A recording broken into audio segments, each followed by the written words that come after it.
Chapter 7, Female Delinquency. This is a narrated version of this PowerPoint presentation.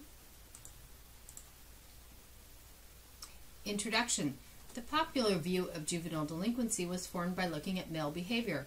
The neglect of study of females has started to change. Females break the law less often than men, but it's still important to study female delinquency. Female crimes and delinquency are rising, and females are often the victims of crime and delinquency. Females break the law less often than males, as indicated by this pie chart. Girls to women, a developmental view. Sex is the biological designation of male or female, and sex is determined by biology.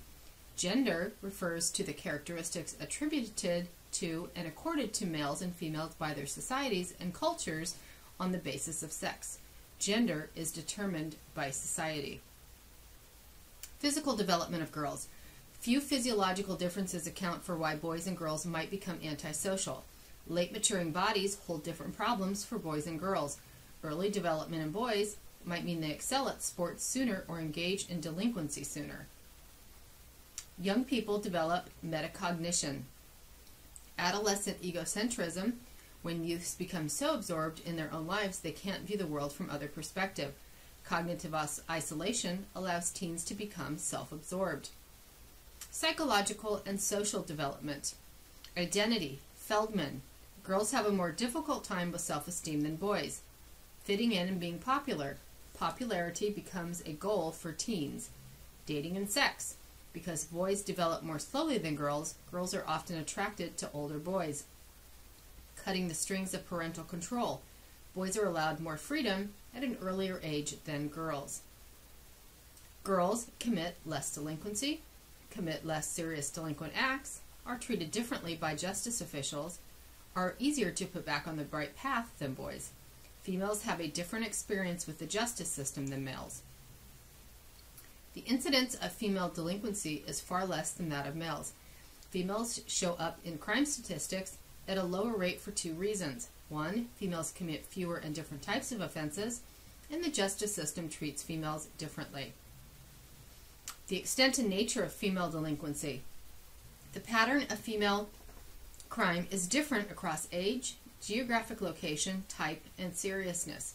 Girls get most legal attention for the following behaviors: running away from home, shoplifting, and fighting. Theories of female delinquency. Female offending hasn't been considered a serious social problem. Important distinctions between males and females account for differences in motivation, technique, and societal response. Psychological theories. Research on the psychology of female delinquency has been flawed. Thomas. Girls have desires that aren't fulfilled by society, including desire for new experiences, desire for security, desire for response, desire for recognition. Pollock says there's a negative view of women. Sociological theories. Social ecology assumed females didn't offend because of custom and tradition or because they were more closely supervised.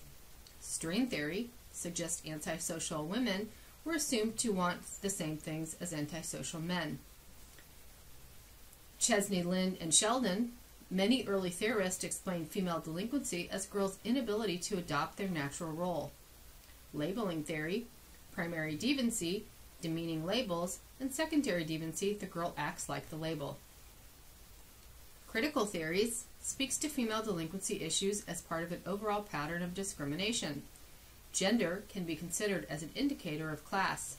Lower class women and children are the most affected by the inequitable distribution of wealth, power, and status. Feminist theories. Feminist criminology focuses on 5 features. 1. Gender is complex social, historical, and cultural product. 2. Gender and gender relation order social life and social institutions in fundamental ways. 3. Gender relation are based on men's superiority and social and political economic dominance over women. 4. Systems of knowledge reflect men's views of the world. And 5. Women should be at the center of intellectual inquiry. Curran and Renzetti. 3 ways in which offending can be understood from a feminist perspective. Liberal. Men control power and privilege in society. sex role differences are systematically reinforced. Radical, dispense with patriarchal structures. And socialist, impoverished women don't have access to power and are neglected. Juvenile justice system makes assumptions about the basic nature of males and females and how society should treat them differently. Adler's 1975 liberation hypothesis states, as females gain more power in society, they will offend more often and commit the types of offenses believed to be committed only by males. Muller and Mullins, 3 ways that feminist scholarship can inform the study of gender and offending. Number 1, gendered pathways to lawbreaking. Female offenders' paths to crime and delinquency are different than for males. Number 2, gendered crime. Offending is organized by gender. And number 3, gendered lives. Girls are more likely to be sheltered from many of the ways in which kids are recruited into crime, also more likely to be street crime victims. Gender in the juvenile justice system.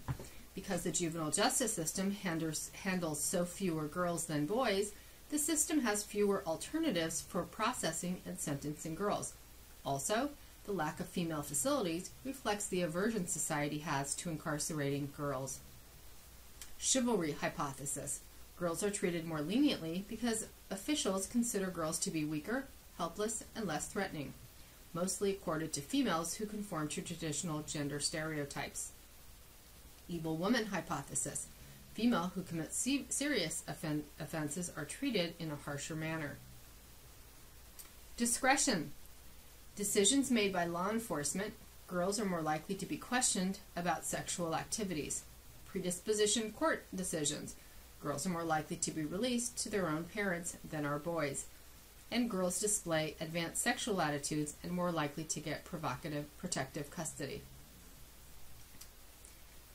Again, under the heading of discretion, disposition. Girls are more likely to get probation. Boys are more likely to get detention. Cumulative effect of being female. The different treatment of girls at each decision point in the system adds up to a different quality of justice for girls as opposed to boys. That's the end of this narrated version of this PowerPoint.